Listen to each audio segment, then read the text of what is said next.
ধুন্দুল দিয়ে শুটকি দিয়ে ভাজি অথবা রান্না যেভাবেই করি না কেন আমাদের বাসায় সবাই খুব পছন্দ করে। রান্না করার জন্য এখানে আমি প্রথমে একটা প্যান বসিয়ে দিই, তাতে পরিমাণ মতো তেল দিয়ে দিচ্ছি, অ্যাড করে দিচ্ছি পরিমাণ মতো পেঁয়াজ কুচি, হাফ চামচ পরিমাণ রসুন বাটা, পরিমাণ মতো লবণ। এগুলো দিয়ে আমি ভালোভাবে এটাকে কষিয়ে নিলাম।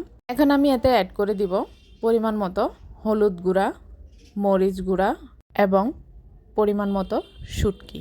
এখানে আমি হাফ কেজি ধুন্দুল নিয়েছি, আর এটার জন্য আমি 5 থেকে 6টা শুটকি ব্যবহার করছি।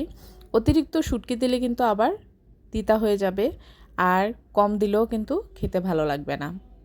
এখন আমি এটাকে ভালোভাবে নেড়েচেড়ে অ্যাড করে দিব আলুটাকে আমি একটু ফিঙ্গার সাইজ করে নিয়েছি, আর এটাকে ভালোভাবে কষিয়ে যখন আধা সিদ্ধ হয়ে যাবে তখন আমি এর সাথে বাকি উপাদানগুলো মিশিয়ে দিব। এটাকে আমি ঢেকে ভালোভাবে রান্না করে নিব 5 থেকে 10 মিনিটের জন্য, তাতে করে আলুটা ভালোই হাফ সিদ্ধ হয়ে যাবে। আমার আলু সিদ্ধ হয়ে গিয়েছে প্রায়। এখন আমি অ্যাড করে দিচ্ছি ধুন্দুল। আমাদের এলাকায় এটাকে ধুন্দুল বলে, আপনাদের এলাকায় কি বলে অবশ্যই কমেন্টস করে জানাতে ভুলবেন না। এখন আমি সবগুলো উপাদান একসাথে করে ভালোভাবে মিশিয়ে নিব। ধুন্দুল রান্না কিংবা ভাজির সময় আলগা কোনো রকম পানি ব্যবহার করতে হয় না, কারণ ধুন্দুল কিন্তু পানি জাতীয় সবজি। এটা যখন রান্না করতে যাবেন তখন এটা থেকে এমনিতেই পানি উঠে আসবে।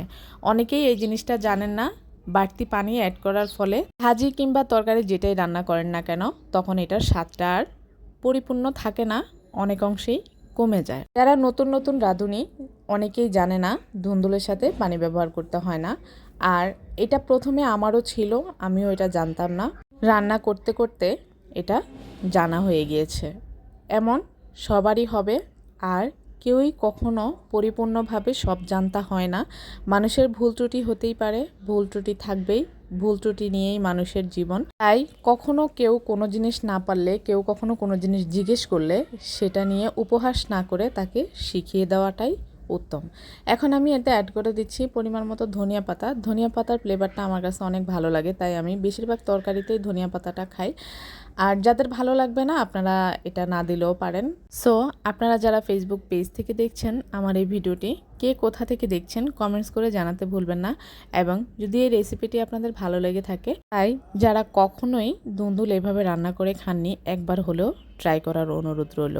আর যারা ইউটিউব চ্যানেল থেকে দেখছেন প্লিজ আমার চ্যানেলটি সাবস্ক্রাইব করে পাশে থাকা বেল আইকনটি ক্লিক করে রাখবেন, তাহলে আমি যখনই ভিডিও আপলোড করব আপনারা খুব সহজেই নোটিফিকেশান পেয়ে যাবেন। আজ এই পর্যন্তই, সবাই ভালো থাকবেন। আল্লাহ হাফেজ।